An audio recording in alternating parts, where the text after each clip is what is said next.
buenas tardes, bienvenidos y bienvenidas a todos. Es muy grato poder compartir con ustedes esta actividad que fue ideada y lograda por el equipo de investigación de nuestro instituto, coordinado por la profesora Mercedes Montserrat, acompañada por los profesores Renata Carlini y Martina Almirón y por el estudiante Marcos Rosich. En el marco de esta conferencia, quisiera inicialmente darle la palabra a uno de los integrantes de este equipo, la profesora Renata Carlini, para que nos cuente acerca de la iniciativa sobre la que se está trabajando tan actualmente. Gracias. Escribí algunas palabras a fin de dar cuenta del recorrido que iniciamos hace poco más de un año junto a un grupo de colegas y estudiantes tratando de evitar así irme por las ramas, que poco me cuesta, ¿no? En el mes de junio del año 2021, el área de investigación del Instituto Nacional de Formación Docente convoca a docentes y estudiantes de carreras de formación docente de los institutos de educación superior de gestión estatal de todo el país a presentar proyectos de investigación inéditos, con la intención de promover la producción de conocimiento educativo y pedagógico. Se espera que los resultados de las investigaciones se transformen en insumos para el diseño de políticas que permitan mejorar los procesos de enseñanza y de aprendizaje, la gestión institucional, la articulación entre instituciones, el fortalecimiento del nivel superior y de los niveles y modalidades de la educación obligatoria. Frente a esta propuesta, nos convocamos bajo la guía de la profesora Mercedes Montserrat y el primer gran desafío a superar se presentó al saber que la convocatoria estará abierta entre el lunes 2 de agosto y el viernes 20 de agosto del año 2021. Sin retroceder, avanzamos en la elección del tema de investigación, siendo genuino el interés de todos por la planificación. Abordamos el armado del marco teórico sobre el mismo, la lectura y selección de antecedentes sobre investigaciones ya realizadas y un bosquejo de lo que imaginamos sería el enfoque metodológico en caso de llevarse a la práctica dicha investigación. Así tomó forma el anteproyecto, cuyo título fue La planificación docente como objeto de enseñanza en los espacios curriculares del profesorado de educación secundaria del Instituto número 6 de Coronda en el contexto de la emergencia sanitaria. Es una clara señal de nuestras preocupaciones acerca de cómo mejorar las prácticas de enseñanza a fin de favorecer el desarrollo de propuestas de clase, pensadas, diseñadas y plasmadas en planificaciones auténticas que se alejen de lo que tradicionalmente se asocia a un instrumento burocrático hecho para cumplir con la entrega y se transforme en una herramienta útil, práctica, significativa y reflexiva para nuestros futuros egresados. Una vez enviado el proyecto para su evaluación, solo había que esperar unos 3 meses hasta tener la resolución. Casi nada para los que no son ansiosos o impacientes. Se presentaron 90 proyectos y solo se elegían 2 por jurisdicción. Nuestras esperanzas tambalearon, obviamente. Increíblemente, el 28 de diciembre, sí, el 28 de diciembre, nos comunican que fuimos seleccionados. Obviamente nos tentamos de bromear justo ese día, pero enseguida Mercedes, de ahí en más, nuestra directora del proyecto, nos envió la prueba. Nuestra investigación se propone indagar sobre cómo se construye la planificación docente como objeto de enseñanza en los espacios curriculares de los profesorados de educación secundaria del Instituto número 6 de Coronda en el contexto de emergencia sanitaria por COVID. Sería en el marco 2020-2021 y explorar las modificaciones que se introducen a partir de las incertidumbres propias de ese contexto. A partir de febrero del año 2022, iniciamos el proceso de revisión de nuestro marco teórico, tratando de incorporarlo para tener muy claro desde dónde partimos. Desde allí se sucedieron encuentros frecuentes para compartir las lecturas que cada uno lleva adelante. Debatimos ideas y posturas encontradas sobre el objeto de la investigación e iniciamos felizmente el trabajo de campo. Lo dividimos en 2 grandes momentos. En el primero de ellos realizamos una reconstrucción del contexto en el año 2020, revisando toda la normativa recibida desde el Consejo Federal de Educación, el Ministerio supervisión, además de todas las comunicaciones institucionales, desde dirección, secretaría, jefaturas de sección y además las resoluciones que se transcriben en las actas del Consejo Académico. En el segundo momento que estamos transcurriendo, decidimos entrevistar a todos los docentes de los espacios de práctica de tercer y cuarto año de los 6 profesorados de educación secundaria de nuestro instituto, es decir, de biología, matemática, historia, lengua y literatura, ciencias de la administración y economía, acerca de cómo se construye la planificación como objeto de enseñanza, cómo se enseña a planificar, de qué manera, con qué recursos, tomando a qué referentes académicos y, por supuesto, todos estos datos recordando lo sucedido durante el año 2020 y 2021. Este análisis de las entrevistas se cruzará con los materiales brindados por cada docente, sus planificaciones de cátedra, clases escritas que se compartieron virtualmente en pandemia con los estudiantes, entre otros. Nos estaría sobrando trabajo y faltando personal para la tarea. Si hay voluntarios, bienvenidos. Finalmente decidimos convocar al doctor Gustavo Bombini como asesor de esta etapa, en la que tenemos que tomar decisiones respecto al análisis de los datos, ya que su experiencia en el campo de la práctica respecto a las escrituras de planificación y su enseñanza lo preceden. Además, la mayoría de los docentes entrevistados refirió utilizar sus textos sobre guión conjetural, lo cual nos motivó a decidir invertir nuestro presupuesto de gastos ordinarios asignados a la investigación en hacerlo posible. Gracias a su buena predisposición, pudimos además compartir con todos ustedes esta conferencia. Bienvenidos.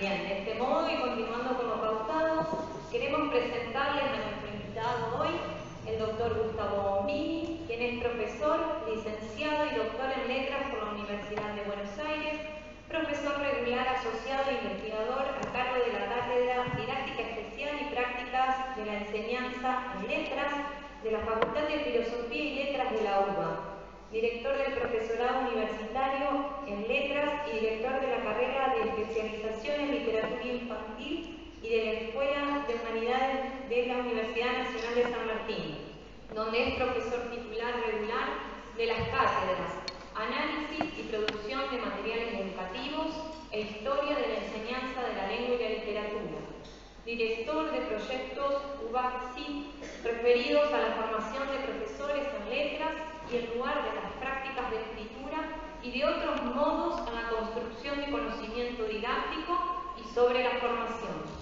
Codirector de un proyecto PIC sobre episodios críticos para una historia de la literatura infantil y juvenil en la Argentina, profesor estable de carreras de posgrado de las Universidades Nacionales de Córdoba, Comahue, Misiones y de la Patagonia, entre otras, y de la Universidad Nacional de Colombia. Actualmente coordina el programa integrado de bibliotecas pedagógicas dirigido a los institutos superiores de formación docente y a los centros de formación permanente. Entre sus publicaciones se destaca La trama de los textos, Problemas de la enseñanza de la literatura, Literatura y educación, El nuevo escriturón con Maite Alvarado, Los arrabales de la literatura, Historia de la enseñanza literaria en la Escuela Secundaria Argentina, 1860-1960, Reinventar la enseñanza de la lengua y la literatura, Textos retocados, La lectura entre la enseñanza y la mediación, Miscelánea, Lecturas sobre lecturas y como coordinador con Paula Laveu, Leer y escribir en las zonas de pasaje, articulaciones entre la escuela secundaria y el nivel superior. Sin más preámbulos, iniciamos esta conferencia titulada Los guiones conjeturales y otros textos para la planificación y la reflexión sobre las prácticas de enseñanza, dándole una cálida bienvenida al doctor Gustavo Bombini.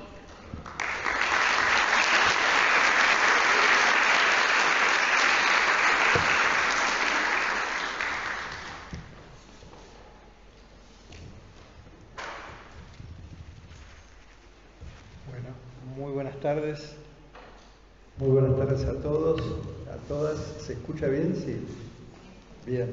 Bueno, muchísimas gracias por esta invitación al equipo de investigación que pensó que podía ser un aporte mi acompañamiento.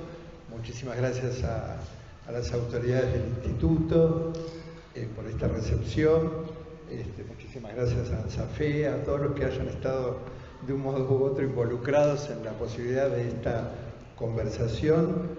A mi llegada a Coronda, ciudad en la que tenía referencia desde hacía 30 años por una amistad con la profesora María Esther Saucedo, que anda por acá, y me resonaba Coronda de aquellas conversaciones que teníamos hace como 30 años, referidas quizá a mi posibilidad de que en aquel momento hubiera venido a Coronda, pero al final ocurrió, y ocurre de la mano de esta cuestión, no porque recién citaron ese libro mío que se llama La trama de los textos, ¿sí? Que es un libro del año 89, o sea que tiene muchos años,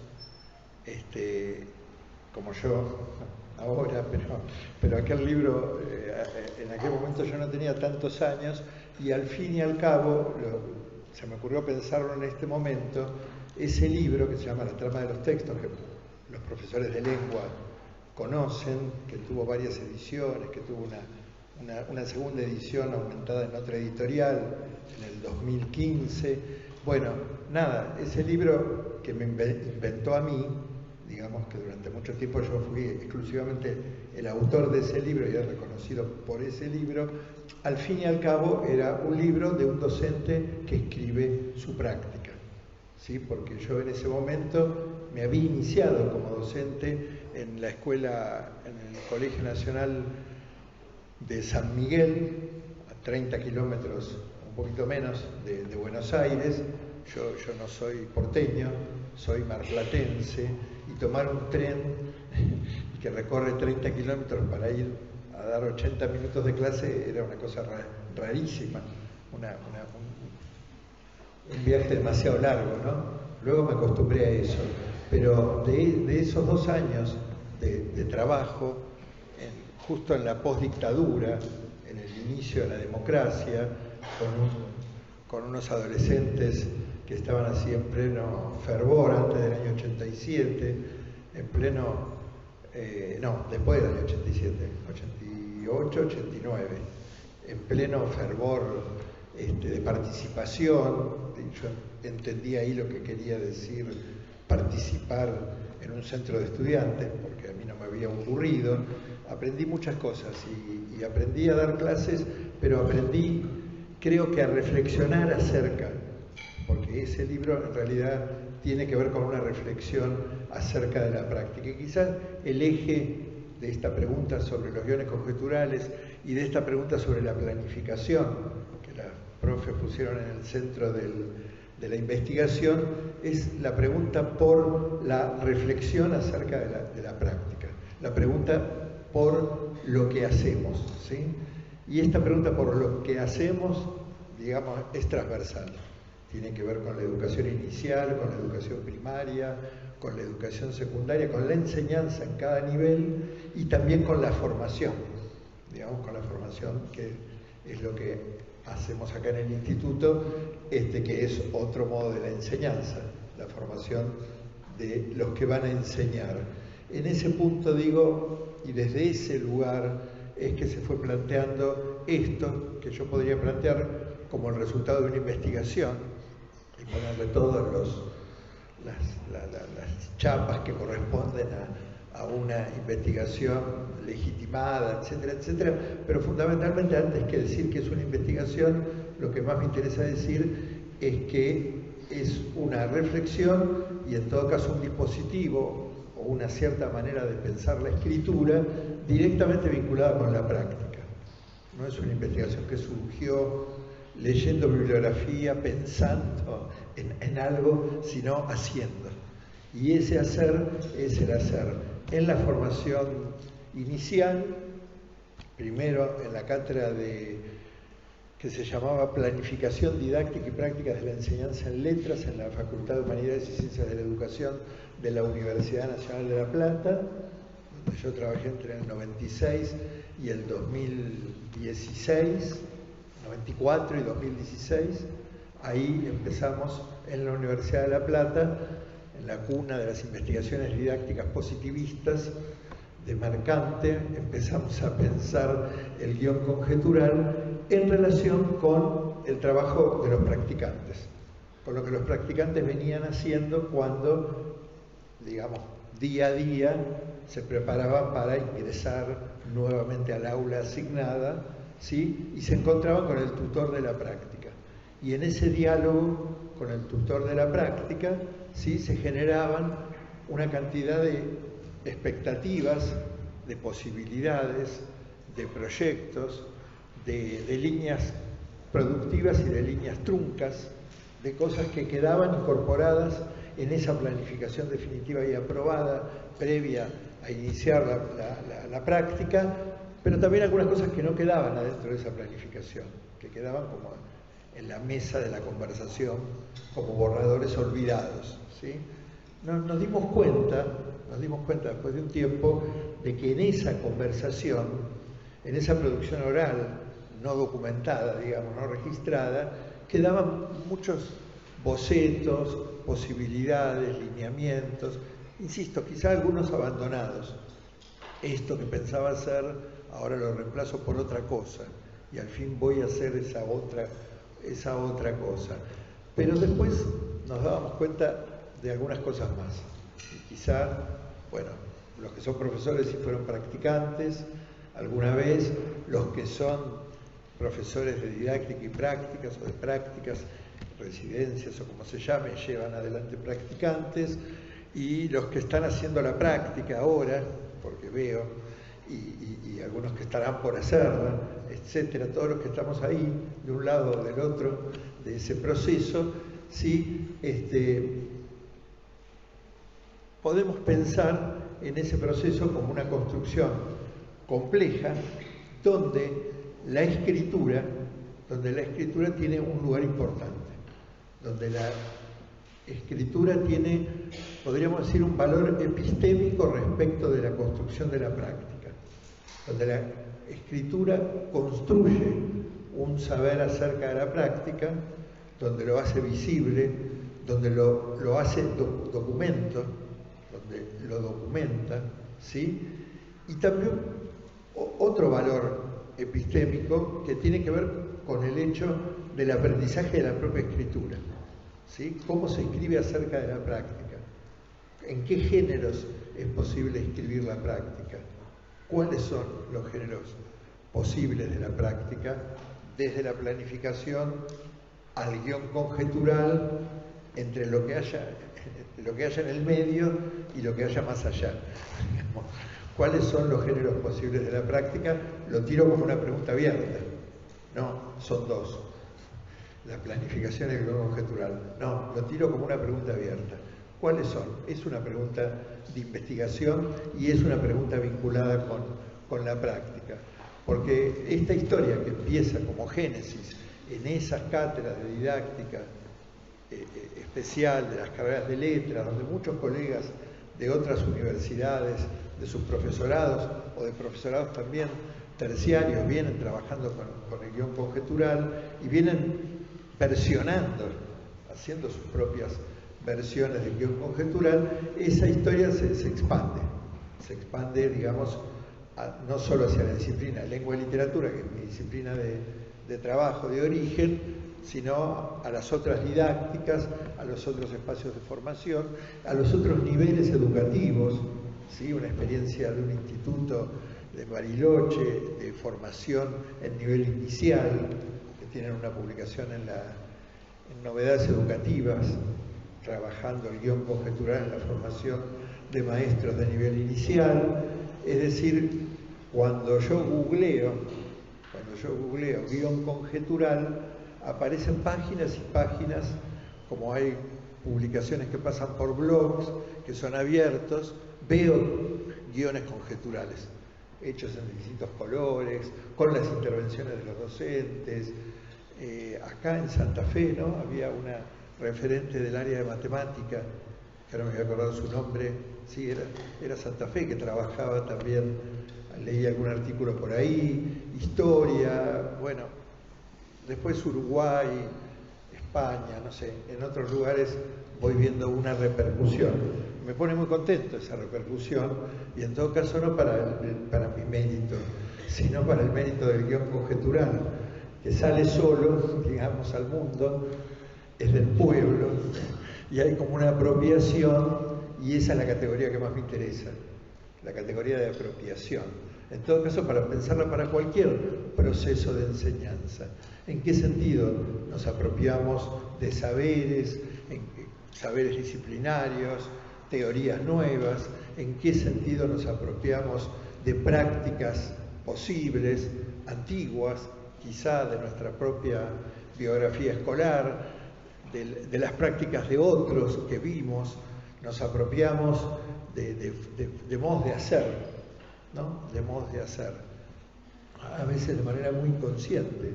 No nos copiamos, sino que nos atraviesan experiencias de las que hemos participado o que hemos sido testigos, y van conformando, ¿sí? Algo que una especialista francesa, que después les voy a hablar, que se llama Francine Sicurel, llama repertorio didáctico. Vamos armando nuestro repertorio didáctico a partir de una cantidad de insumos que son teóricos, que son sistemáticos, en el sentido de que vienen de la parte de la formación, pero que también son asistemáticos y son no teóricos, o en algún sentido teóricos, quiero decir, pero vinculados directamente con la práctica, ¿sí? Quizá con la idea de habitus, que viene de la sociología, de Pierre Bourdieu, ¿sí? Quizá ahí habría algo del habitus, es decir, unos modos de hacer encarnados en nuestras prácticas, pero que tienen una historicidad, es decir, no inventamos nada en algún sentido cuando salimos. Vean el formato conferencia, ¿qué cambió de las conferencias que daba en sus giras a principios del siglo XX Pablo Pizzurno? Hay muchas fotos de Pablo Pizzurno haciendo conferencias en las bibliotecas populares, era igual, digo, ¿no? Esto es habitus. A nadie se le ocurrió, quizá Pablo Pizzurno hubiera estado arriba de la tarima, a mí me bajaron, pero nada más, hay poquitas cosas que cambian, ¿sí? Poquitas cosas que cambian, lo cual está bueno, lo cual es bien interesante, bien del sello de lo escolar y del sello de los modos de comunicación, etcétera. Pero cuando hacemos un taller, también eso pasa a ser de la forma del habitus. Y ahora podríamos estar haciendo otra cosa, por ejemplo, un taller, y yo estaría dispuesto de otra manera, ustedes también, etcétera, y vamos entonces sumando a la historicidad del habitus algunas diversidades. Bueno, todo esto para decir que la cuestión de la escritura aparece como una cuestión relevante epistémicamente, relevante desde el punto de vista de la práctica, cómo vamos construyendo la práctica, y en ese punto también quería decir que son otros atravesamientos con la escritura lo que a uno le lleva, a los equipos con los que uno trabaja, a pensar, digamos, la complejidad. Digo que si me quedo con un único modelo, no pienso la complejidad. ¿Sí? Si me quedo con una única disciplina, tampoco pienso la multiplicidad. Si me quedo con un solo contexto de trabajo, también me quedo corto respecto de las posibilidades. Entonces, hay un dispositivo que trabaja una colega, gran amiga, que se llama Beatriz Salem, que ha trabajado fuertemente lo que se llama Ateneo Didáctico. Y en el Ateneo Didáctico, los maestros en experiencias de formación continua que yo compartí con Beatriz, con maestros de primaria, o sea, con capacitadores de primaria que trabajaban con maestros de primaria, pero los que escribían sus prácticas eran los maestros de primaria, que llevaban a una mesa de trabajo, que era la mesa del Ateneo, ¿sí?, las preguntas, las inquietudes suscitadas por la práctica, pero primero enunciadas en escritos, ¿sí? Entonces yo he visto la coordinación de Beatriz, la coordinación de algún colega del área de lengua, que hacían como una pareja pedagógica para la construcción de un saber acerca de la práctica que se generaba dentro del Ateneo, donde no había un saber prefijado en términos de un curso de capacitación con tal contenido, sino que el contenido era la práctica misma, y esa era una condición del saber. Se mezclaban distintas cuestiones, por supuesto, el currículum, la planificación, etc., pero fundamentalmente el foco era la clase, ¿sí? Fundamentalmente el foco era la clase. Y me parece que el guión conjetural, en su dinámica, tiene que ver con eso, con poner el foco en la clase, en el saber qué pasa dentro de la clase, ¿sí? Y yo he visto por ahí definiciones, dicen el aula de lengua o el aula de literatura, y hay una descripción más o menos formal de qué puede pasar en un aula de... Pero a mí me parece que los estudios más específicos, alguno preguntaba ahí si eran etnográficos, sí, de corte etnográfico, con una mirada puesta en el territorio concreto del aula y sus alrededores, podríamos decir, ahí hay una potencia de saber todavía no explotada.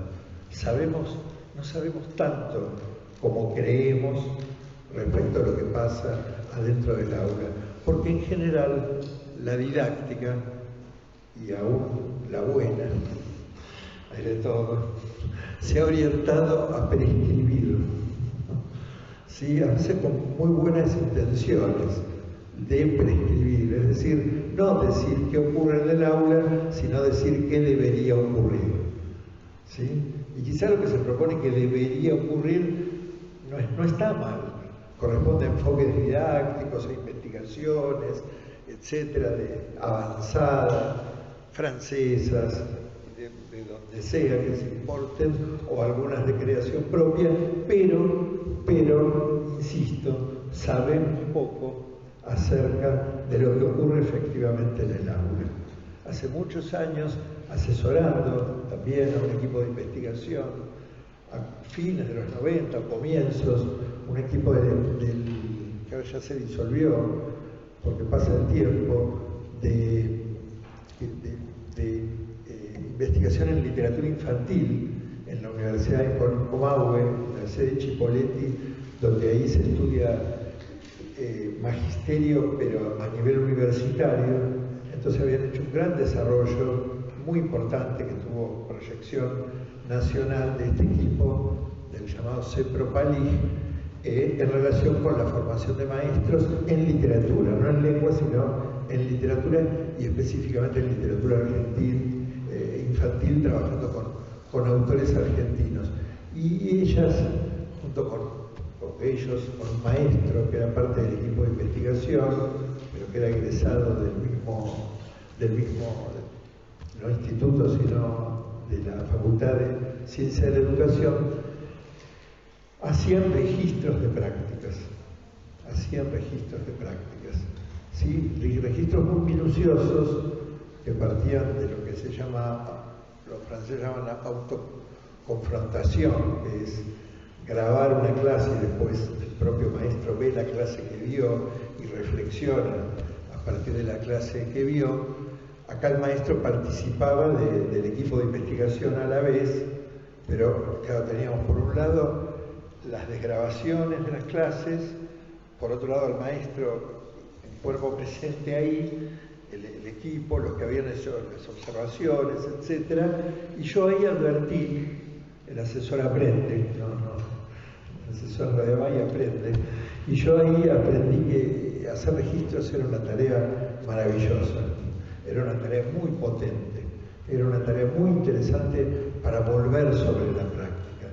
Y acá en Santa Fe, en el año 2009, participamos, yo con un equipo, de un proyecto que se llamó Hacer Escuela, donde había una articulación era un proyecto que venía del Infod precisamente, y era una articulación entre los institutos de profesorado, los institutos de formación y las escuelas y las escuelas, digamos, destino, ¿sí? Eran 16 institutos en la zona norte de la provincia y 16 institutos en la zona sur de la provincia y una cantidad de escuelas que habría que multiplicar por 3 o por 4. Y ahí, cuando trabajamos en ese proyecto, trabajamos con literatura infantil, con el problema de la lectura, y pusimos también, invitamos a los maestros a hacer, digamos, dispositivos de taller, pero fundamentalmente lo que interesaba era el registro de los dispositivos, del dispositivo de taller. En el solo hecho de hacer el registro, en la idea de recorte que supone, porque no hay registro de una totalidad posible, siempre hay un recorte, un lugar donde pongo la cámara, pero si no es un registro audiovisual, digo, cuando escribo ya opera una primera situación de recorte. En ese proceso de recorte ya había una reflexividad incipiente que luego se completaba en la conversación entre colegas sobre los registros. Estoy pensando eso en un proceso de formación continua, con docentes en actividad, pero puedo pensar eso mismo en un proceso de formación inicial, con los practicantes, escribiendo sus prácticas y compartiendo, es decir, no de manera bilateral entre el practicante y el profesor de la práctica, ¿sí?, sino de manera multilateral, un grupo de practicantes que comparte su escritura con sus compañeros, ¿sí? Y hay ahí un sentido de producción colectiva. En este punto, en esas experiencias que digo de los Ateneos, en otras experiencias en el campo también de literatura infantil, en un postítulo, en el Plan Nacional de Lectura también con algunos equipos provinciales, con una buena cantidad de equipos provinciales, trabajamos ya hace bastantes años la cuestión de la escritura de las prácticas.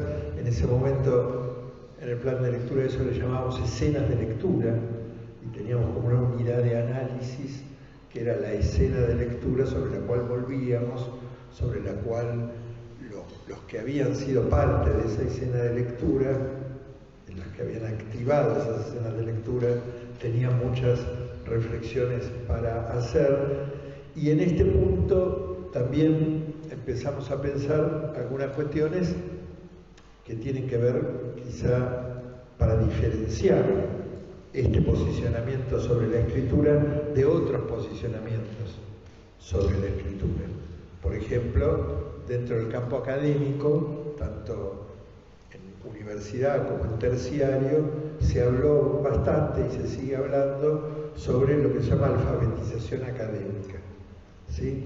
Nosotros nos corremos de esa posición, en tanto, digamos, la palabra alfabetización de por sí nos resulta un poquito incómoda para pensar que, a ver, los trayectos, por eso hablamos en ese libro que se mencionaba de zona de pasaje, ¿sí? Porque en todo caso el estudiante que sale de la educación secundaria y entra a la educación superior, ¿sí?, está atravesando una zona de pasaje y no es un analfabeto que haya que alfabetizar académicamente, sino que en realidad posee, y ahí tomamos otro concepto que es el concepto de literacidad, posee una literacidad, es decir, un uso contextualizado del lenguaje escrito, que oficio, digamos, cuyo oficio desarrolló siendo estudiante secundario. Entonces tiene la literacidad del estudiante secundario, pero también tiene la literacidad del joven que lee en el celular, la literacidad de sus formas de socialización cotidiana entre los pares, es decir, todas, como diría el teórico Bakhtin, todas esferas de uso diferentes de las prácticas lingüísticas, y ese capital llega también al nivel superior. Ya sé que el nivel superior quiere que escriban la monografía, pero paciencia. Paciencia y barajar. Sancho, ¿no? ¿Dónde es el paciencia y barajar? Porque, claro, esa literacidad, esas literacidades en plural, que pueden tener que ver. A ver, cuando yo ingresé al colegio secundario, a primer año había trabajado desde los 14 años en la farmacia de mi barrio. ¿Por qué había trabajado en la farmacia de mi barrio? Porque a mí se me ocurrió. Un día fui, pedí trabajo y me dieron trabajo. Mi papá decía, pero si no necesitas trabajar, era un empleado público de clase media y una mamá maestra normal. Entonces, ¿por qué yo iba a trabajar? No, en Mar del Plata, en los días de invierno, hay mucho viento, hace mucho frío, llueve, yo iba con la bicicleta. Mi papá decía, no saldrás con la bicicleta. Y a mí, si había algo que me gustaba, era salir con la bicicleta a llevar medicamentos a los vecinos. Digo, cuando yo pisé, todos mis compañeros me parecía que eran chicos. Todos eran iguales que yo, en el Colegio Nacional de Mar del Plata. Chicos de clase media, algunos hijos de profesionales, otros hijos de empleados públicos, de bancarios, jerarquizados, o mi papá que era empleado del casino de Mar del Plata, que era como un bancario, y hijos de maestras normales. Éramos todos iguales, pero yo tenía esa experiencia laboral, ¿sí? Que me había inventado yo mismo, y que me colocaba en otro lugar, y yo me comunicaba de manera diferente. Había estado tratando con adultos todo el tiempo, y para ese momento yo ya no era cadete, sino que atendía en el mostrador, era como un ascenso. Entonces yo tenía una forma de interactuar, y yo mismo me daba cuenta de que había algo como más infantil en mis compañeros, soberbio, pero no, lo retomo ahora pensando en las literacidades, digo, porque en todo caso eso tenía que ver con un trabajo mío con la oralidad diferente que había adquirido en el mundo laboral. Hay una colega en Bariloche que hizo una tesis de doctorado sobre estas perspectivas, muy interesante, observando a lo largo de años, un trabajo etnográfico, el aula de una escuela de adultos, ¿sí? Que eran adultos trabajadores. Y entonces, claro, cuando veían el texto instruccional, que es un típico instructivo, un típico tema del currículum de lengua, varios de esos adultos escribían unas formas de texto que eran como instructivos en el trabajo que hacían en la municipalidad. Y rápidamente asociaban eso que la profesora estaba enseñando con ese otro saber que era de un tipo de texto conocido en otro ámbito. Con lo cual la palabra alfabetización, si desde la A indica alguna carencia, es complicada en este sentido. Es complicada porque parece que partiera de un cero, ¿no? Todos los usos, Berta Barragán que lo criticaba, ¿no? Todos los usos difundidos de alfabetización para cualquier cosa visual, digital, etcétera, habría que repensar si realmente se trata de alfabetizaciones o qué es lo que estamos pensando respecto de lo que, entre comillas, porque no me gusta la expresión, yo llamaría saberes previos, o lo que los chicos traen. Como no saben leer, no comprenden lo que leen, quizá no comprenden los textos que nosotros les damos a leer, pero quizás comprenden otros textos. Por supuesto que queremos que comprendan esos textos, pero vamos a hacer algún tipo de recorrido más o menos progresivo. Lo que digo entonces es que esta manera de escribir, digamos, no tiene que ver con el modelo de alfabetización académica. Tampoco tiene que ver con otro modelo difundido en el campo pedagógico y también de la gestión educativa, que es el modelo de las narrativas pedagógicas. ¿Sí? Es el modelo de las narrativas pedagógicas, muchas veces ligado, quizás no en todas las versiones, pero al menos en algunas, al concepto de buenas prácticas, que viene del campo de la didáctica. Cuando nosotros trabajamos con el guión conjetural, no estamos poniendo un horizonte, digamos, de expectativa, de llegada, que sean las buenas prácticas. No estamos pensando que hay buenas y malas prácticas. Lo que estamos pensando es que hay procesos de producción de la práctica. Los guiones conjeturales no son textos definitivos que van a poder ser metidos adentro de un archivo de buenas prácticas para que otros docentes años más tarde encuentren esas buenas prácticas y puedan reproducirlas. No, hay una mirada puesta sobre la singularidad del proceso y sobre la idea de un proceso de trabajo. En aquellas discusiones que teníamos con el equipo original platense respecto al guión conjetural, surgió en una reunión la idea de definir el guión conjetural como un género, como si fuera un ejercicio lingüístico. Y yo podría decir, es un texto en primera persona, donde predomina el modo potencial, ¿no? o el futuro, con un sentido potencial, donde sí, está la primera persona, es narrativo, tiene secuencias descriptivas y también argumentativas, da cuenta de la toma de decisiones, etcétera, etcétera. Cuando empezamos a formalizar así, vamos a llegar a la noción del guión conjetural correcto y el otro que no lo es, ¿sí? Entonces, cuando se dieron estas conversaciones, que todavía no lo habíamos bautizado el guión conjetural, eran unas escrituras narrativas, yo dije, no lo vamos a formalizar, no lo vamos a describir. Vamos a ir viendo qué es lo que va pasando cuando los sujetos escriben.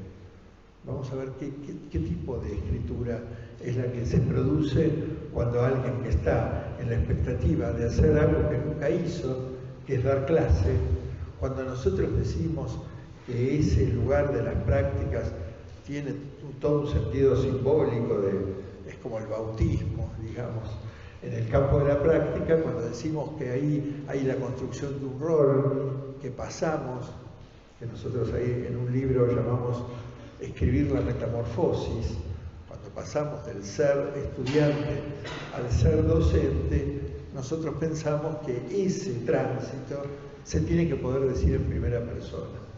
Las escrituras académicas históricamente han desalentado, en nombre de la distancia y la objetividad, la escritura en primera persona. Pero las ciencias sociales, en el giro subjetivo y la etnografía, etcétera, han rehabilitado, y la literatura, por cierto, ¿no? La que ganó el premio Nobel ahora es una escritora de autobiografías. Bueno, vamos a instalar la idea de los trabajos de Leonora Fuchs sobre la autobiografía, vamos a instalar la dimensión de lo autobiográfico. Entonces todo esto difiere de las escrituras académicas, porque las escrituras académicas tienen otras exigencias. Tachan todavía, un paper no estaría escrito en primera persona.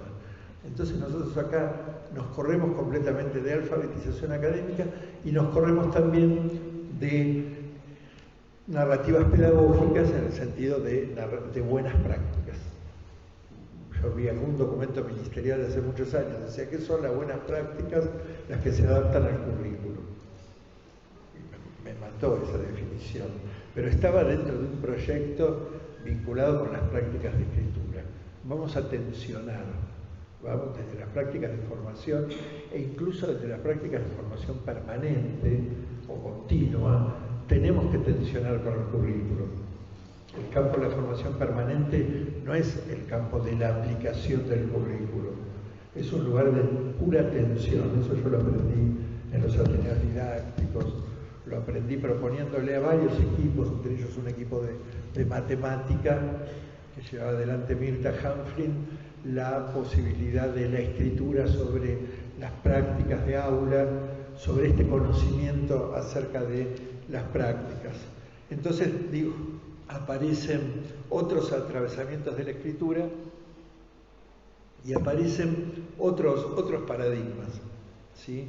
Por un lado, de nuestro lado, y alguna vez ya pasando las investigaciones a la Universidad de Buenos Aires, a partir del 2005, por ahí, venimos, esos proyectos UASIT que mencionaban, lo que venimos trabajando es la escritura de las prácticas y los distintos dispositivos de escritura de la práctica, incluso dentro del campus, dentro de la escritura virtual, con intercambios que se dan adentro del aula virtual.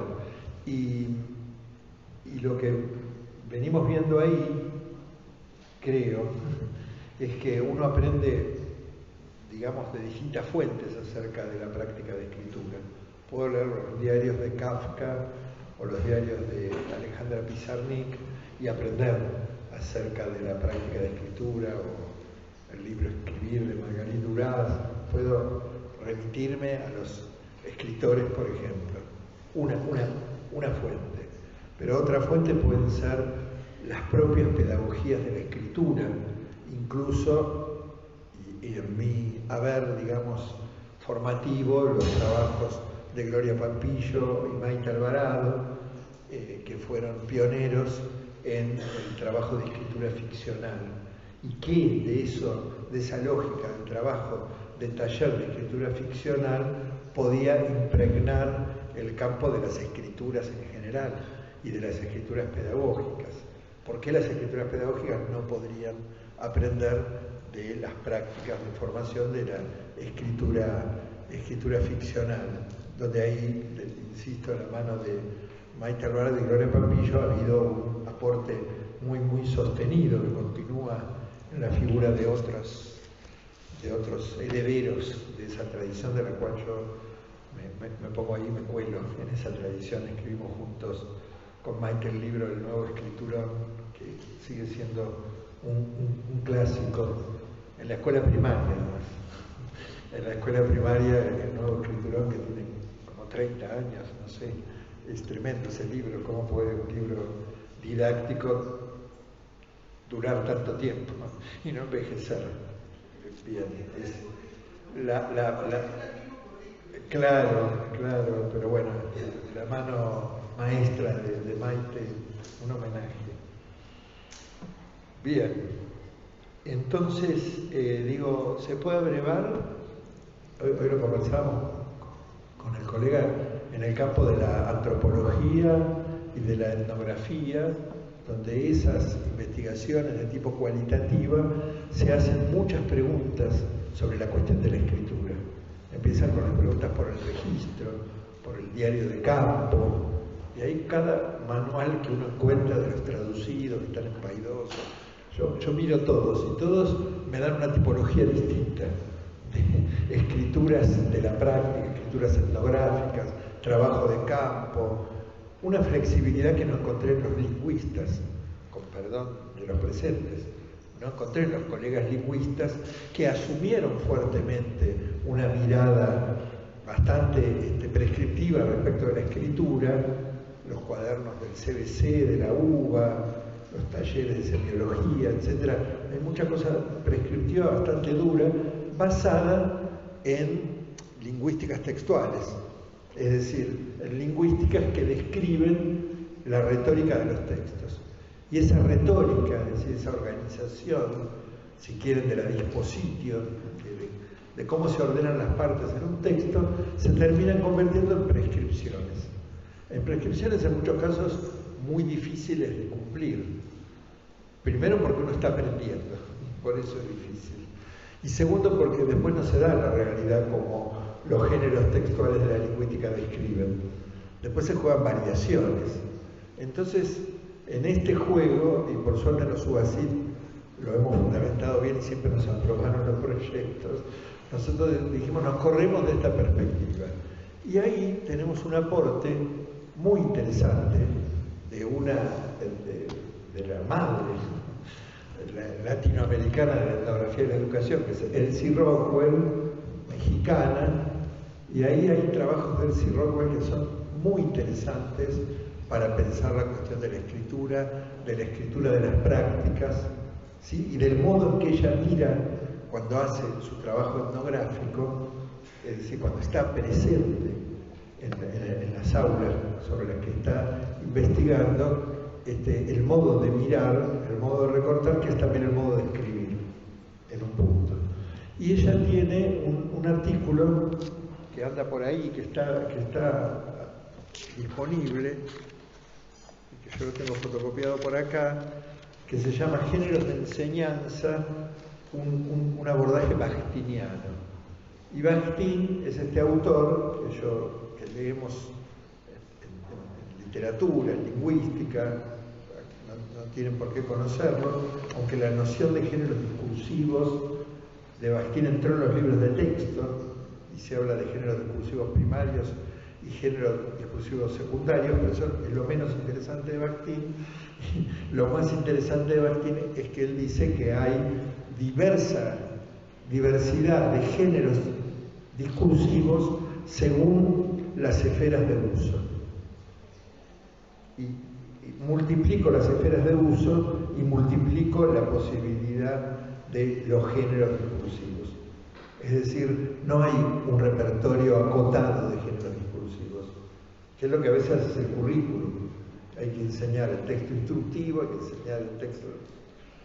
Y estos son.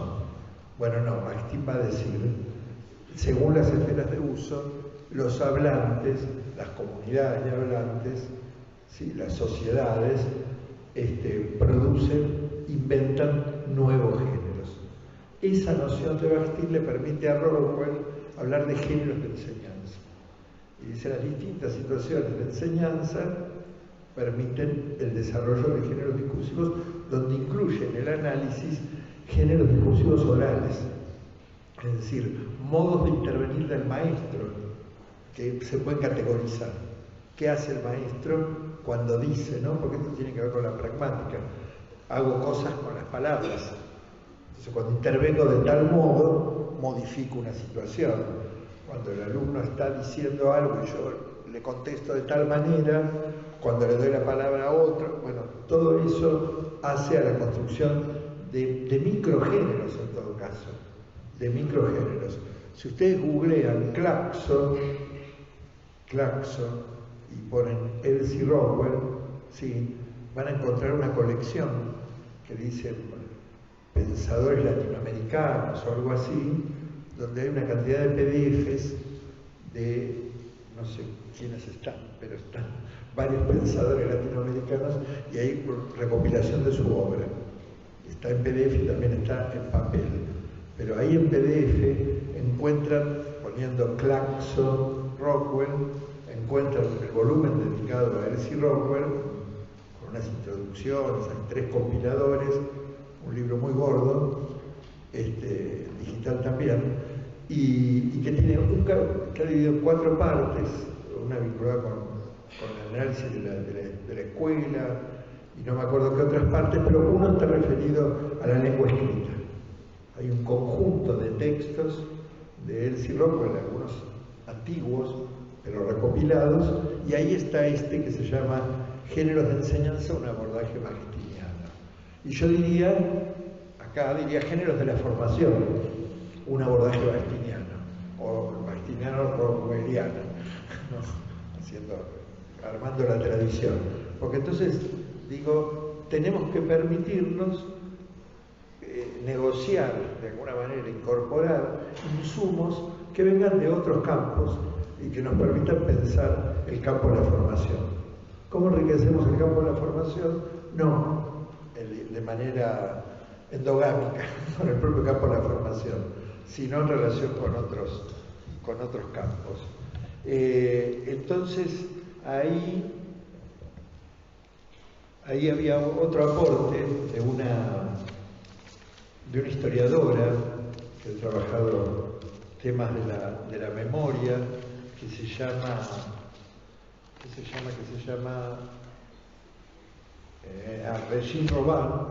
Regine Robin, que habla también sobre autobiografía, en una conferencia que dio en la UBA hace 8.000 años, hay un librito publicado ahí, y ella habla de textos fuera de género, que dentro de las escrituras autobiográficas podrían pensarse textos sobre los cuales no anticipamos una definición retórica, qué es ese género, cómo se llama y cómo se lo describe, sino que los escritores escriben fuera de género, una escritura posible. Y nosotros, en el proceso de trabajo de reflexión sobre la práctica, comprobamos que cuando quitamos alguna palabra que, digamos, que supone alguna retórica sobre la cual pudiera haber alguna dificultad, o mejor dicho, una representación de dificultad posible, cuando quitamos esa palabra la gente escribe mejor. Si nosotros decimos que escriban, por algunos años pensábamos que pedíamos un ensayo y que creíamos que el ensayo era más amable que la monografía, porque no creíamos tampoco en la uniformidad del formato monografía, no nos interesaba insistir, para eso estaba el resto de las cátedras. Entonces dijimos ensayo, y no nos dimos cuenta que con estudiantes de letras, por lo menos, la palabra ensayo tiene un peso genérico muy importante, de tradiciones muy importantes. No nos dábamos cuenta hasta que nos decían qué difícil escribir un ensayo. Entonces una vez dijimos que sobre la práctica y sobre no sé qué experiencia escribieron 3 hojitas. Y 3 hojitas eran no más que una restricción cuantitativa, digamos, editorial, pero era un fuera de género. Y la gente ablandó su mano y escribió de lo que le pedíamos que escribieran, que eran textos en primera persona, con total comodidad, quiero decir, con confianza, ¿sí? Y ahí la confianza se generaba en el hecho de correr del horizonte, digamos, una convención que quizá podía generar en los estudiantes, en el proceso formativo, bueno, alguna traba, ¿sí? Hay géneros que son para ablandar la mano y hay consignas que son para ablandar la mano. Hay consignas que son para que la gente gane confianza en el proceso de escritura. Y la gente no gana confianza en el proceso de escritura cuando les damos un instructivo sobre cómo escribir. O como le decimos qué formato tiene qué reglas del juego tiene que seguir. Y si vamos a crear reglas del juego, planteémosla a la manera de un juego, pero no como unas reglas del juego rígidas, ¿sí? Que tienen es decir, nosotros en todo caso, como escritores expertos, como dice la cognitiva, las investigaciones, novatos y expertos, que hay que relativizar eso también, pero como expertos muchas veces, digo porque tenemos incorporado el oficio de escribir en nuestro oficio habitual de profesores, no nos damos cuenta de la distancia que hay entre el no escribir y la posibilidad de hacerlo. ¿Sí? El mito de la página en blanco no es un mito, es un miedo real a la escritura, es un miedo justificado a la escritura, es un miedo que tiene que ver con el hecho, y otra vez vuelvo a la zona del pasaje, de que quizá a lo largo de toda la educación secundaria no escribí tantas veces, ni tampoco se hizo de la escritura un objeto de reflexión, como muchas veces no se hace ni en la universidad ni en el terciario. En realidad, como decía Maite, la escritura para zonas de paso, en función de la evaluación, la escritura asociada estrictamente a la evaluación, a eso que se muestra, por lo cual vamos a ser juzgados. Entonces nunca puedo escribir.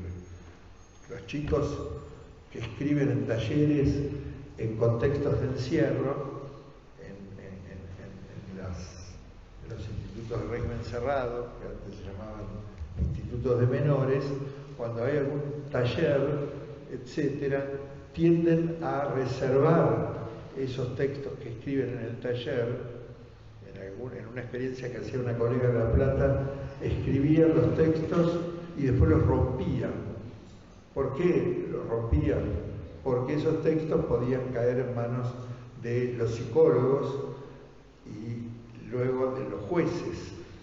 Y entonces algo que se escribía de carácter autobiográfico podría tener una fuerte implicación en la causa. Entonces, la escritura en ese contexto es una escritura muy comprometida. No pueden leerla cualquiera. Recién cuando hacían el pacto con ese tallerista externo que estaba ahí de visita y se daban cuenta que existía la confianza de que eso no iba a ir a parar al circuito legal, entonces los chicos podían atesorar, guardar sus propios escritos. Si no, los rompían en el momento. Esa era la escena que tengo, que recuerdo que me relataban. Entonces digo, acá pasa lo mismo en la escuela, que se parece a la cárcel. Digo, siempre los escritos han sido para que nos juzgaran. Siempre los escritos han sido para que viniera una devolución. Un 9, un 10, un 8, un 3, un 0. Es un documento. Y si corremos el escrito del lugar del documento, si corremos el escrito, el guión conjetural, del lugar para ser evaluado, sino del lugar donde conversar acerca de la práctica, si entre escritura y oralidad vamos construyendo un saber que está construido de manera colaborativa entre el docente que acompaña, los compañeros que están en el mismo proceso, y hacemos entre todos una escritura colaborativa, ¿sí? Individual, pero a la vez dialogada. Bueno, son todas perspectivas que para mí están en la base de esta conversación acerca del guión conjetural. Y lo que está en la base, porque después decían, no, pero el guión conjetural, porque una vez yo vine acá al Instituto Almirante Brown, en Santa Fe, pero asociado con la Universidad del Litoral, los dos profesorados, y me invitaron a dar una conferencia sobre el guión conjetural. No han sido en Coronta. Esto ya había ocurrido. Pero había ocurrido en un momento en que en el diseño curricular, creo, apareció esta expresión. Entonces yo llegué, había como un aula, habían duplicado un aula donde había una pantalla, porque ese era el boom del guión conjetural. Yo llegué y había un cartel que decía, un título, que era el título de la conferencia, pero que no era el título que yo había puesto. Decía, el guión conjetural, una alternativa a la planificación. Y quizás ustedes están esperando que yo responda a esa pregunta, pero yo no voy a responder a esa pregunta, y en ese mismo momento negué que yo hubiera sido el autor de ese título, porque me parece que son procesos distintos, ¿no? Digo, hay del orden del hábitus, del orden de la burocracia, del orden del control, del orden del control necesario, o como quieran llamarlo, del orden de la organización del sistema. Existe la planificación, que no sé cuál es, vayan a estudiar si es del 60, si vino con la ¿cómo se llama esta corriente importante en la década del 60? De la tecnocracia, ¿cómo? Claro, con ese tecnicismo de los 60, cuando uno espía un poquito anterior a los 60, la idea de maestros que escriben está siempre, está en el monitor de la educación común, había un espacio para la escritura de los maestros, la idea de una clase narrada, también estaban las carpetas de mi madre, maestra normal. Ahí me parece que había algo que parecía un guión conjetural. Nunca le pregunté cómo lo llamaba, pero era la carpeta que ella tenía que presentarle a la inspectora cuando llegaba, y no era solamente la planificación, eran unos textos más extensos en hojas de carpeta Rivadavia con 3 anillos. Y después, en un viaje, mi papá me dijo, no tiré los libros de mamá, tiré las carpetas. No le dije nada, pero yo estaba aquí a buscar esas carpetas porque me parecía que ahí, así que hay que buscar carpetas de los normalistas, debe haber alguna en la sala.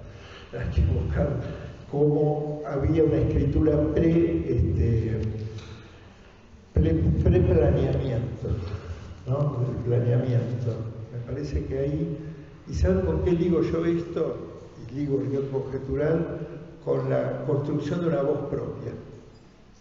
Cuando yo hablo de la primera persona no es solamente un formalismo gramatical, digamos, sino la construcción de una voz propia. Hay voz propia en los dispositivos de escritura de la planificación. Si levanto la planificación y miro abajo, por ahí dice, yo digo, yo decido. No, porque cuando están los objetivos, bueno, pero ¿quién es el enunciador? ¿No? Está como velado el enunciador, deliberadamente velado. Qué extraño. Le decimos a nuestros alumnos practicantes que atraviesen la metamorfosis.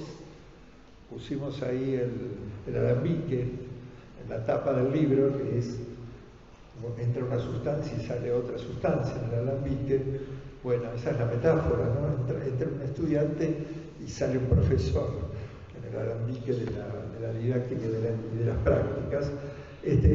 O sea, reconocemos que hay un proceso complejo, pero negamos la autoría. La voz propia y la autoría se hacen juego en estos géneros de la práctica. Y me parece que es relevante, es una cuestión relevante en términos del proceso formativo. Cómo escribo sobre mi proceso formativo, pero luego cómo escribo sobre lo que ocurre dentro del aula, ¿no? El otro pasito que damos, que también está ahí en Metamorfosis, escrito por varios colegas de la cátedra, es el autorregistro. Había distintos, Clandinin dice autoinforme, también podríamos hablar de la tradición del diario, que está inscrita en la tradición también de la historia de la pedagogía, el diario del maestro. Y con esto quiero decir que no inventamos la escritura ayer, no la inventamos ayer, ni la inventamos con la etnografía educativa. Hay una tradición de la escritura de los maestros, que en todo caso tenemos que volver a pensar la función que cumple, dónde se desarrolla, quién lee los textos que se escriben. ¿Son para las investigaciones? Sí, pero son para la práctica. Entonces, ¿cómo dialogan esos textos con la práctica misma? Y en los autorregistros hay la posibilidad de desarrollar unas narrativas que mejoran además con la propia experiencia de escritura. Hay unas narrativas, ¿sí?, que tienen que ver con recapitular lo realizado, ¿sí?, no en clave de una grabación y de grabación, sino de un ejercicio de memoria. Cuando salgo de la clase, rapidito, casi apenas salgo de la clase, escribo lo que recuerdo de la clase. Y opera un primer filtro selectivo donde, además, la expectativa de esa escritura no es escribir, digamos, una narración acerca de lo ocurrido que vaya desde el principio hasta el final. No es una narración que quiera ser exhaustiva y mostrar la totalidad de los momentos de la clase. No es necesariamente una narración que cuenta los hechos en el orden en que sucedieron. Puedo empezar contando el final de la clase y terminar contando el medio de la clase o el principio de la clase. Puedo no contar todo, puedo contar un único episodio, ¿sí? Porque en esa selección, en esa autoselección de lo que narro, ya hay una hipótesis reflexiva respecto de la práctica. Porque además la memoria, yo para esto leí investigaciones de los artículos que se refieren a la cuestión de la memoria de los informantes cuando se hacen investigaciones históricas, por ejemplo. Bueno, lo que la gente recuerda y no recuerda. Bueno, algo parecido pasa con nuestra forma de dar clase, donde también es posible, en esa fijación, en momentos relevantes, incluir la voz de los otros. O sea, pensar en un texto más polifónico, donde algo que dijo un estudiante, la pregunta que alguno de ustedes me va a hacer dentro de un rato, esa va a ser la que yo voy a recordar. Esa pregunta que me llamó la atención, esa pregunta que me preguntó algo sobre lo que yo no había hablado precisamente, pero quizás sobre lo que yo todavía aún no había pensado. y comienzo a pensar a partir del pensamiento del otro, ¿sí? Todo eso es parte de un autorregistro, todo eso es parte de la memoria de una clase, de la memoria de mi clase. Y la memoria de mi clase es la posibilidad de mi reflexión acerca de la práctica. Porque, vuelvo a insistir, la clave acá tiene que ver con la reflexividad y con construir dispositivos en la práctica, que después pueden serlo para la investigación, pero fundamentalmente en la práctica, que me permitan construir esa instancia de reflexión sobre la práctica. Y mencionaba hace un rato a Francine Sicurel, que es una investigadora francesa que hace muchos años, viniendo del campo de la lingüística y de la sociolingüística, había hecho, digamos, estaba inscripta dentro de una línea que tiene que ver con el análisis de la interacción en el aula, ¿sí? A veces análisis más cuantitativos, donde se ve, por ejemplo, cuánto habla el profesor, cuánto hablan los alumnos, se mide un poco qué está pasando ahí, se analiza también cualitativamente, pero se ven los intercambios lingüísticos, las preguntas, las fundamentaciones, qué tipo de intercambios se producen en los diálogos, las explicaciones del profesor, si son más descriptivas, más argumentativas, etcétera, etcétera. Ella sigue, digamos, con esas investigaciones y al fin descubre que lo más importante de lo que se ve ahí no es la interacción, o sea, o que por la interacción lo que ella puede ver es la lógica del actuar docente. Es la lógica del actuar docente. Y eso le permite hacer análisis, diría yo, más microscópicos de lo que efectivamente los docentes hacemos cuando damos clase, en términos de toma de decisiones, de construcciones imaginativas, didácticas, de modos de intervenir, de una pragmática, o sea, un modo de intervenir que modifica la situación comunicativa que se está dando en el aula. Bueno, nosotros ahora estamos haciendo una traducción que va a salir a fin de año o a principio del año que viene de este actuar profesional de Francine Sicurel, porque nos pareció un concepto muy interesante en esto que digo de sabemos poco sobre lo que ocurre efectivamente en el aula, ¿no? Entonces ahí hay trabajos de investigación bien descriptivos de eso, y ella llega a formalizar un concepto que es el concepto de repertorio didáctico.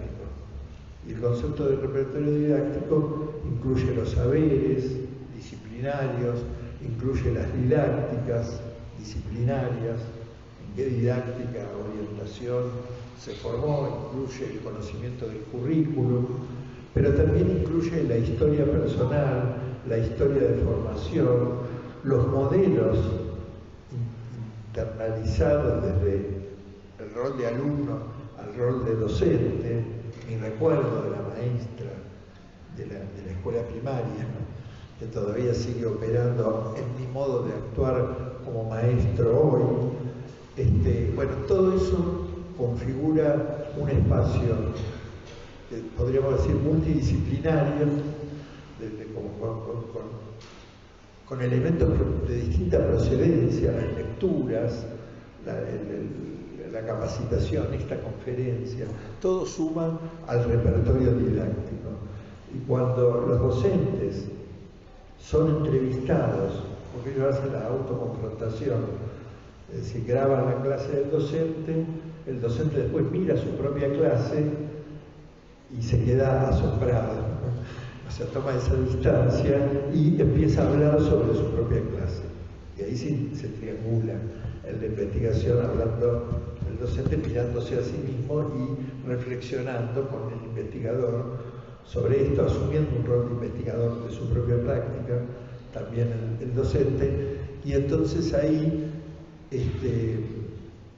aparece, digamos, el modo en que los docentes hablan sobre su propia práctica, lo que llamarían las categorías nativas, el modo en que los docentes hablan sobre su propia práctica, como categorías para ser incorporadas al proceso formativo y también al proceso de investigación. ¿Cómo hablamos de lo que hacemos? ¿Sí? ¿Hay alguna lengua? Por eso vuelvo a la cuestión de la lengua propia. ¿Sí? Yo doy el ejemplo de un cuaderno, vuelvo a la figura de mi madre, doy el ejemplo de un cuaderno que encontré no hace tanto tiempo, que era la toma de apuntes de un curso de capacitación. Está clarísimo, porque hay una fecha, por varios motivos, y entonces hay desarrollos temáticos por la fecha, ¿no? Matemática moderna, el diagrama de Venn, que era mi matemática cuando yo era alumno, así que estamos a fines de los 60, principios de los 70.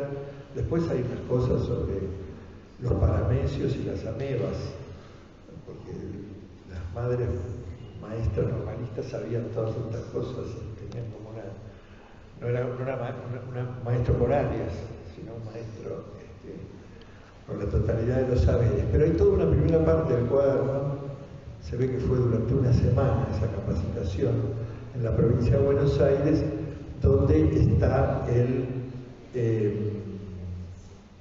planeamiento. Y el título es el planeamiento. Entonces pone el planeamiento. Y abajo pone objetivos generales, objetivos, no sé, de la institución, generales, específicos, contenidos. Bueno, yo tenía algo escrito por ahí que iba viendo, porque eran todas flechitas que bajaban, ¿no? Un título, flechita, y iba de algo más general hacia algo más singular, de algo más amplio, más abstracto, a algo más concreto. Pero cuando decía objetivos específicos, ¿sí? Había un círculo, así, ¿cómo se llama? Englobando eso, una flechita lateral que decía, estos se deben cumplir. O sea, de todo eso, lo que quedó claro, para arriba y para abajo no sé, pero lo que quedó claro que ahí había. Ahora, cuando yo leo eso, ¿no? Y recuerdo las conversaciones de mi madre con mi tía, mi madre que era maestra de primer grado en una escuela que llamaríamos urbano marginal, y mi tía que era directora de una escuela rural, que estaba varios kilómetros más allá de la escuela de mi madre. Cuando ellas hablaban entre ellas, no hablaban así, hablaban de otra manera. Hablaban de la escuela, hablaban de la enseñanza, hablaban de los niños, hablaban del contexto, hablaban del hambre, hablaban de la pobreza, hablaban de los hijos de los bolivianos, de la escuela rural, hablaban y sacaban los cuadernos que corregían durante el fin de semana, que yo le ayudaba a mi mamá a corregir los cuadernos, y no hablaban del planeamiento, ni hablaban de los objetivos, no decían, hoy cumplí con los objetivos. Por ahí decían, los chicos aprendieron, hoy me llamó la atención en esos procesos muy sutiles del aprendizaje de la lectoescritura, ¿no? Entonces yo ahí pensé, lengua propia, lengua ajena, ¿no? ¿Cuál es la lengua de los maestros? ¿Cuál es la lengua de la escuela? ¿Es la lengua de la carrera de Ciencia de la Educación de la UBA? La lengua de los maestros. O sea, ¿qué pasa cuando las lenguas de la investigación o de los hallazgos de la investigación penetran en el cotidiano? ¿Cómo se negocia esa lengua propia con... No estoy planteando una lengua endogámica, ¿eh? Estoy tratando de pensar cómo dialogan las tradiciones, ¿sí? Cómo dialogan las tradiciones, porque hay un momento en que la academia tiene más presencia en la formación de los maestros, ¿no? Y marca el territorio de investigación, o las políticas educativas están hechas. Hay un trabajo de Adriana Puigros por ahí donde plantea esta cuestión de cómo el currículum puede estar conformado por la voz de los investigadores y qué se negocia, después me voy a acordar la cita, y qué se negocia ahí. es interesante porque son roles distintos. El investigador, el académico, el que escribe el paper, el que hace gestión política, lo digo porque estuve en ese rol, de rato suelo estar otra vez, el formador en el territorio, ¿no? Son todos como roles que pueden confluir en un mismo sujeto, en todo caso, pero habría que pensar cómo enuncian, ¿no? Esta diversidad de los géneros de enseñanza, ¿no? Y por fin pensaba, yo no sé controlar el tiempo, pensaba, pero para cerrar, ¿no? Porque desde dónde se enuncia, y tenía por acá un texto que un día me llamó la atención, leyendo hace varios años la contratapa del diario Página 12, ¿no? que escriben distintos autores, y un día encuentro, lo voy a encontrar,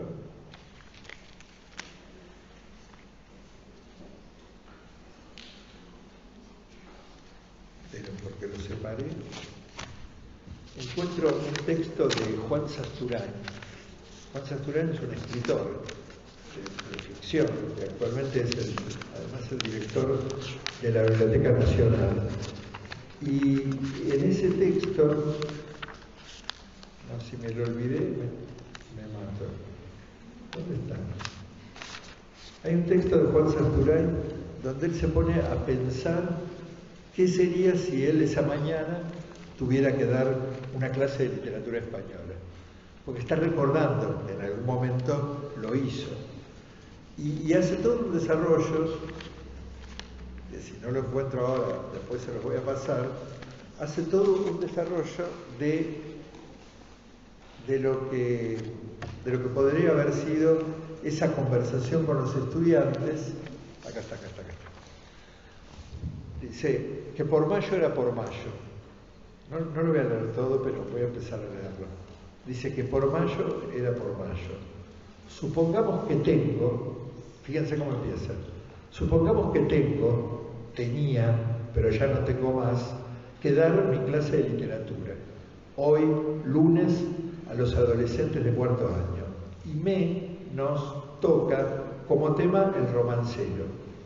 Tienen que tener leído El romance del prisionero, maravilla recogida en su versión más trunca, si cabe la burrada, por el viejo Menéndez Pidal cuando era muchacho en La Flor, que significa selección antología nueva de romances viejos, gran título, libro memorable. Claro que también los pibes tienen que haber leído los diarios y visto la tele en el fin de semana, así que trataré de que no se dispersen. Difícil, sobre todo cuando sienten tan ajeno ese texto con marcas tan medievales de oralidad castellana y eso que está en versión modernizada. Como es cortito, 16 versos, vamos a ir leyendo y comentando, digo yo. Supongamos que ya saben que es anónimo, no porque no lo escribió nadie, como dice uno, sino porque no se sabe quién lo hizo o cantó primero, como las canciones de la cancha, y se ha ido modificando con las repeticiones hasta que alguien lo puso en papel.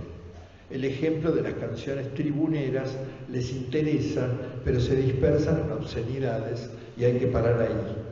Reconocen que son octosílabos, como toda la poesía popular de nuestra lengua, les digo, riman solo los versos pares, una rima suave llamada asonante, en que coinciden solo las vocales, no necesariamente las consonantes, y les muestro eso con los 4 primeros, que por mayo era por mayo, cuando hace la calor, cuando los trigos encañan y están los campos en flor. Aclaramos que raro que de salida una señal, una marca de que la cosa viene como empezada. No uso el tecnicismo in media res para no espantarlos. Es como un pedazo de una confidencia, una conversación si quieren, porque algo es dicho, no escrito. Y no está mal lo de la calor. Joden con eso porque la lengua no estaba fijada aún. siglo XV, pónganle, y el uso genérico era indistinto. Una vez más hablamos de que el diccionario, la ley y la gramática, el orden, vienen después de lo único que hay, que la ley y el orden son formalizaciones posteriores que devienen reglas sujetas al poder de lo escrito. No es fácil explicar eso porque la cuestión deriva hacia la asociación. En el romance por Mayo era cálido, bueno, etc. Sigue así, es bastante extenso.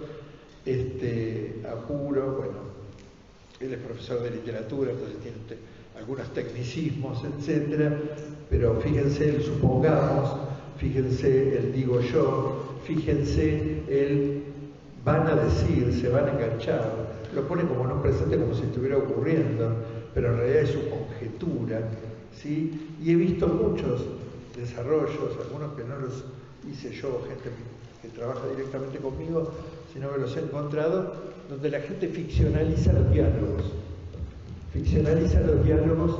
de la clase que va a dar, o sea, dándole voz a los estudiantes en diálogos imaginarios, ¿sí?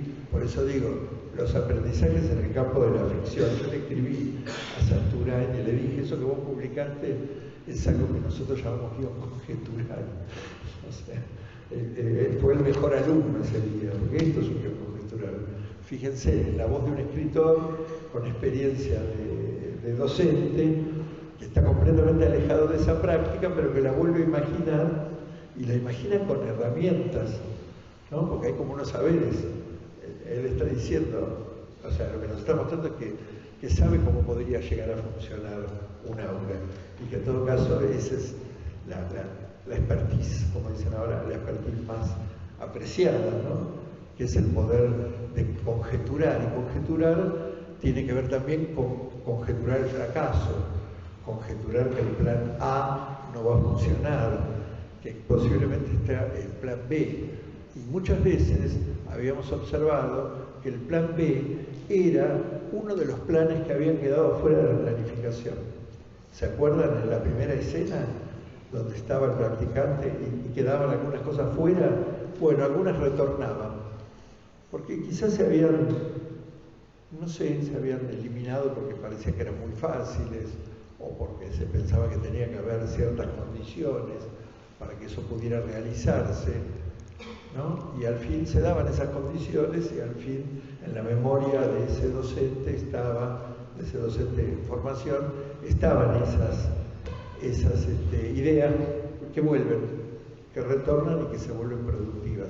Entonces, una idea para cerrar es la de pensar cuánto conocimiento acumulado hay en las prácticas de formación, pero en las prácticas docentes. Es decir, en términos de repertorio didáctico, si ustedes quieren ese concepto de Sicurel, o el concepto que quieran, en términos de memoria narrativa, en términos de visibilización de las prácticas, en términos de, como diría Andrea Leó, de artesanía docente, y quizá el campo de la didáctica y el campo de la formación no sea más que eso, un campo donde es posible, digamos, hacer un relevamiento, una lectura productiva, crítica, de prácticas posibles que están ahí. ¿Sí? Quizás eso nunca sería el campo del currículum. Estaría bueno que el campo del currículum se construyera en diálogo con ese otro territorio, que es el territorio de las prácticas. Gracias.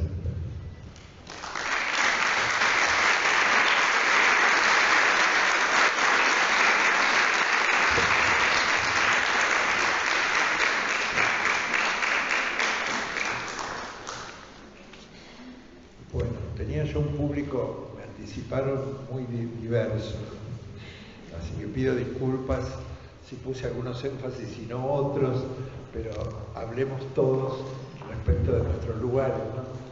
Gracias. A continuación se abre la posibilidad de realizarle alguna pregunta a partir de su disertación. Y yo tenía algunas que hicieron previamente, así que entre las que hagan y las que yo fui Primero leyendo. pregunto, a ver si hay valiente. Sí, pues vamos. Si no hay valiente, Vamos articulando, no hay problema.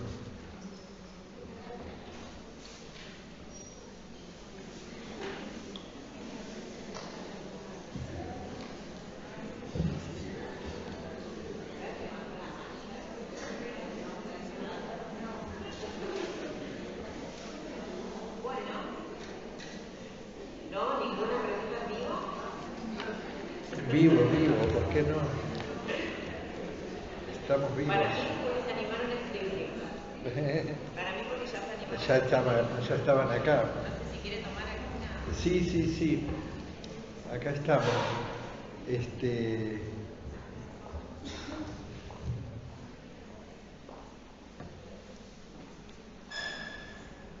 Bueno, yo fui enfático y había una pregunta que hablaba de eso respecto de fui enfático y a la vez lo di por sentado, la idea de que la reflexión sobre la práctica en sí mismo es valiosa, de que no habría práctica sin reflexión, ¿no? En todo caso sería, no sé qué palabra usar, sería mera experiencia, mero atravesamiento si no hay reflexión vuelta atrás, ¿no?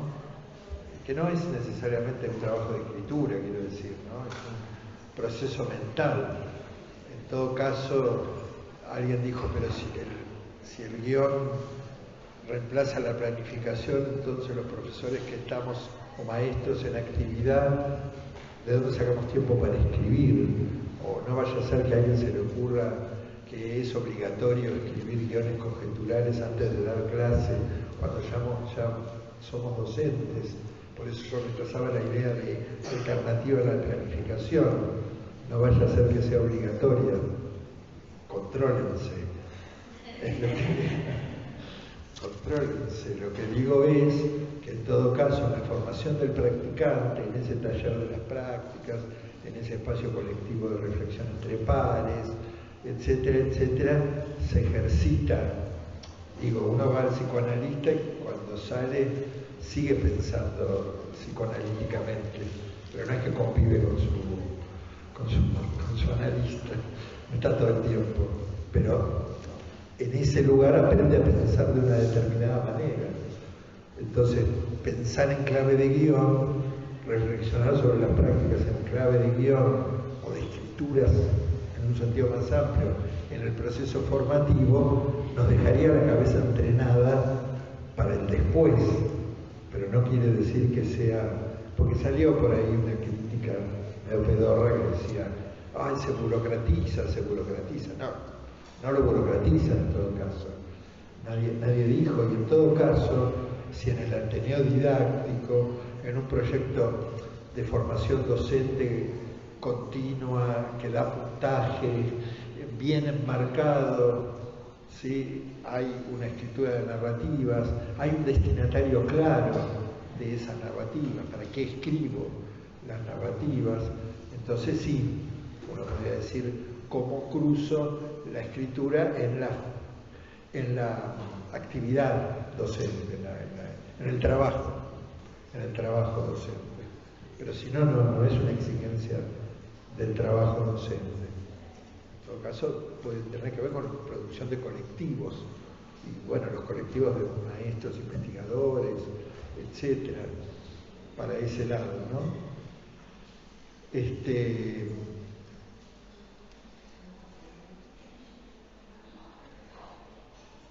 A ver, ¿y por qué es tan importante esta reflexión? Por todo lo dicho, por todo lo expuesto, me parece que hay ahí un proceso de subjetivación, además, en esos términos.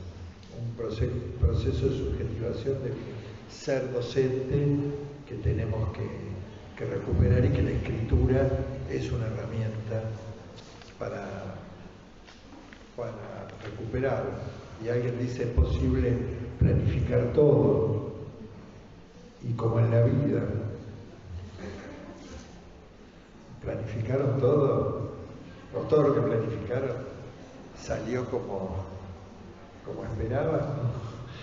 Entonces dice, por otro dice, usted imaginó, proyectó estar a donde está, dice alguien.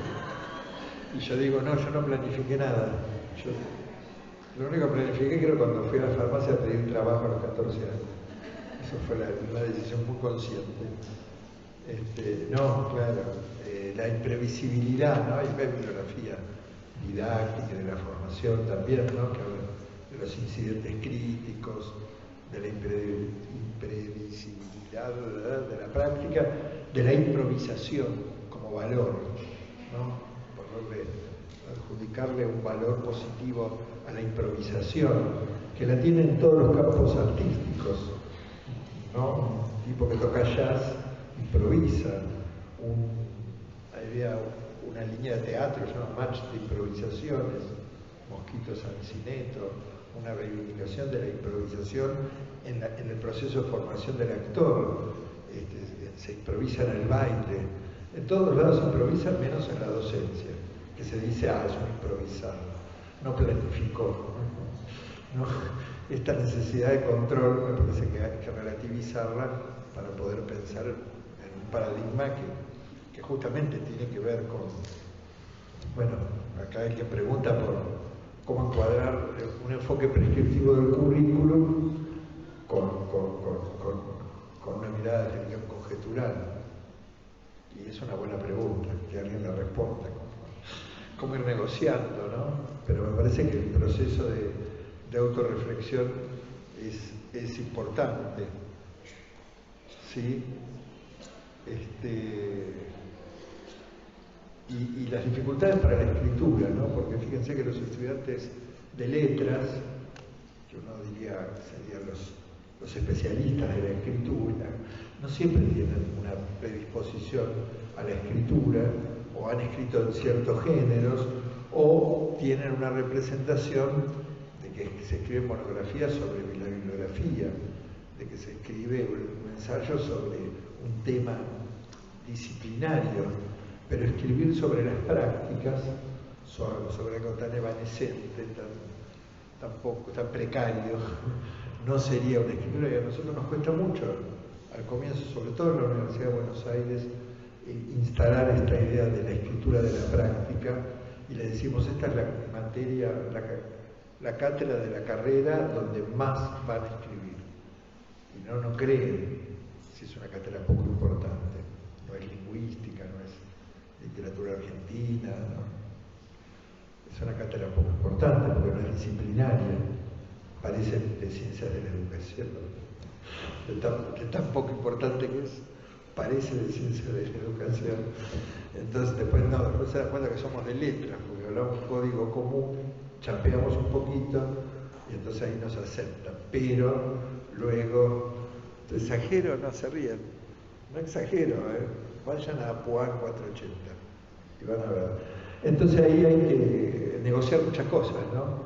Prejuicios, representaciones previas, que son prejuicios, valoraciones, bueno, ser profesor es menos importante que ser investigador, o ser profesor, el título de profesor es menos importante que el título de licenciado. Por suerte los institutos no tienen ese problema, yo trabajo también en institutos y yo no necesito hacerme esa pregunta ni justificar nada. Voy para adelante porque todos están ahí sentados porque quieren ser profesores. Los otros piensan que serán profesores porque no les queda otra. Caerán en la escuela pública, no sé qué piensan. Son raros los estudiantes cuando se produce este mercado, ¿no? Es como un mercado académico, ¿no? En las universidades nacionales, en general, las licenciaturas garpan más que los profesorados, ¿sí? Hemos tenido por suerte una decana de Ciencias de la Educación, Graciela Morgade, que mucho insistió con que acá damos 18 títulos, 9 licenciaturas y 9 profesorados.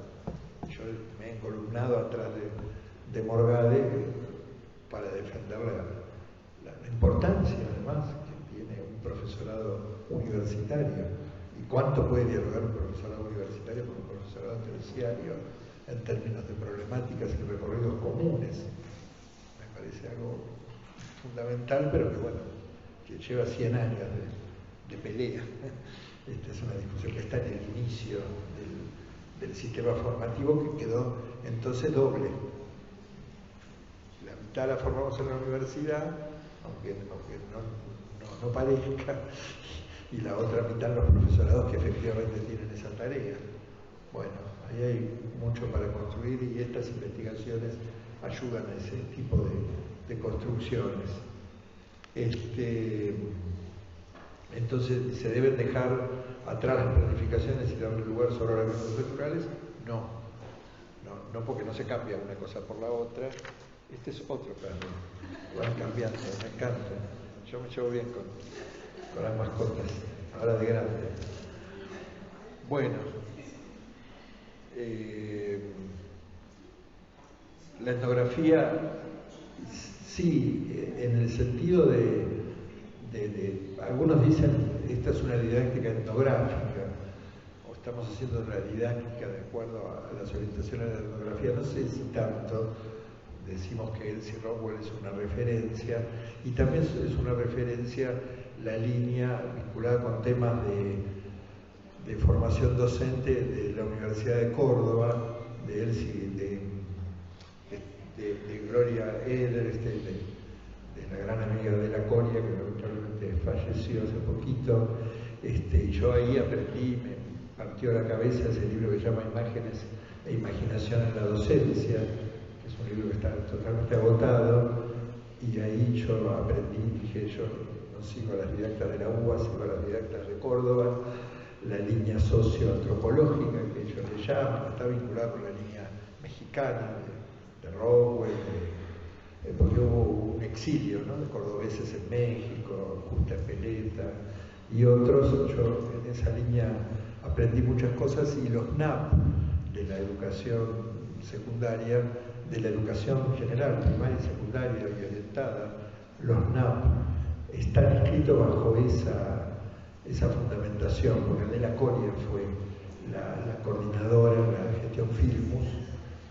En la gestión de Daniel Filmus, Adela Coria fue la coordinadora de los NAP. Yo estuve cerca, yo era coordinador del plan de lectura y articulamos mucho en esa época, y ahí hay una concepción socioantropológica del conocimiento escolar que es muy interesante. Después les voy a pasar un artículo de Adela donde hace una reflexión sobre el proceso de los NAP, que es muy interesante porque es un cambio de paradigma, que después las líneas constructivistas o las didácticas francesas, o sea, no sé bien cómo terminan por dialogar, pero es lindo eso, la mirada socioantropológica, porque también discute el currículum por competencias, descarta el currículum por competencias, y esto es muy relevante porque en toda América Latina el currículum es el currículum por competencias, que es el currículum de los 90,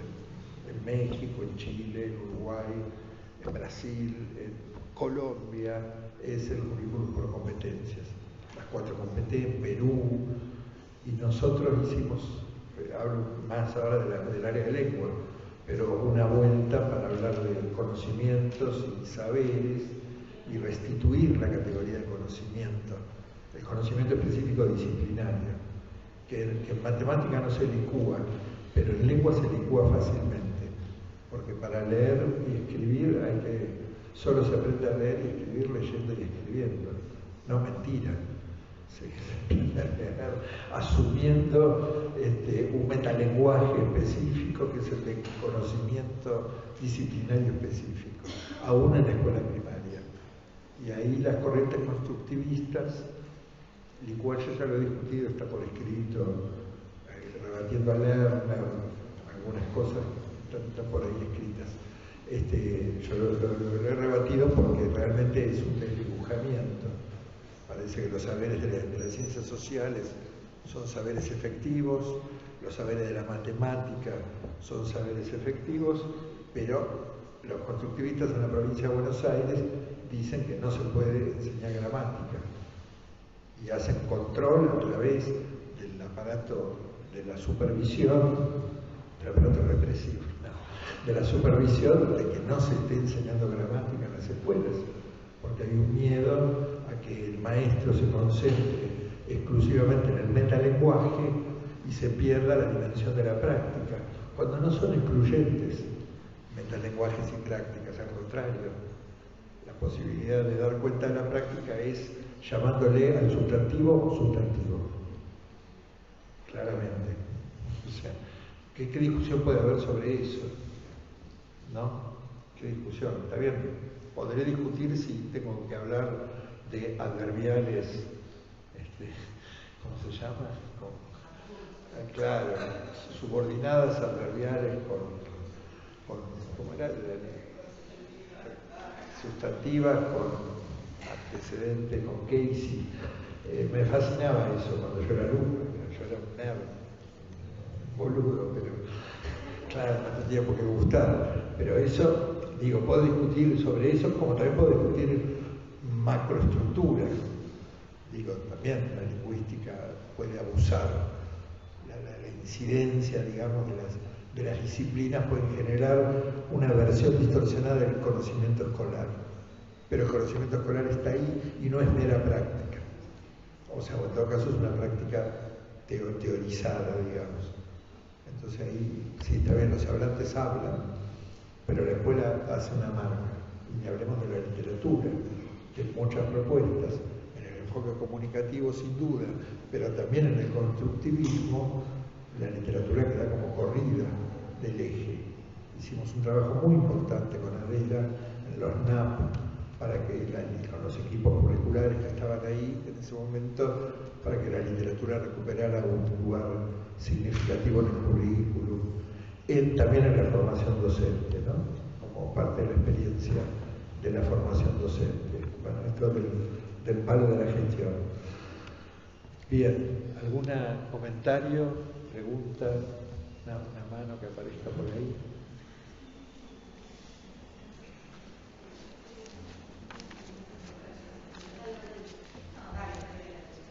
Matilda.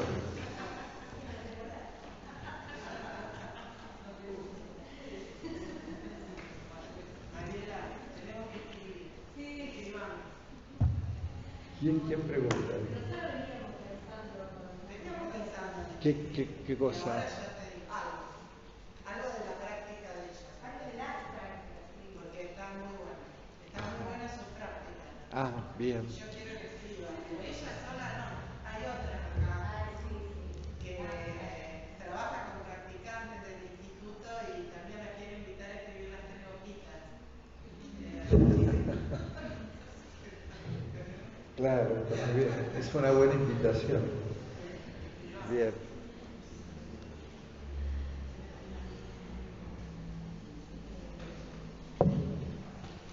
Bueno, espero que...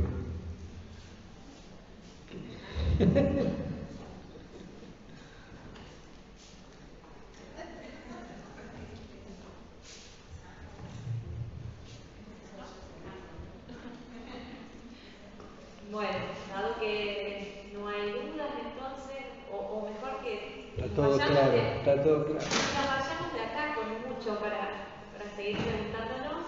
Le agradecemos muchísimo la presencia de ustedes y los despedimos con un fuerte aplauso.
お前はもう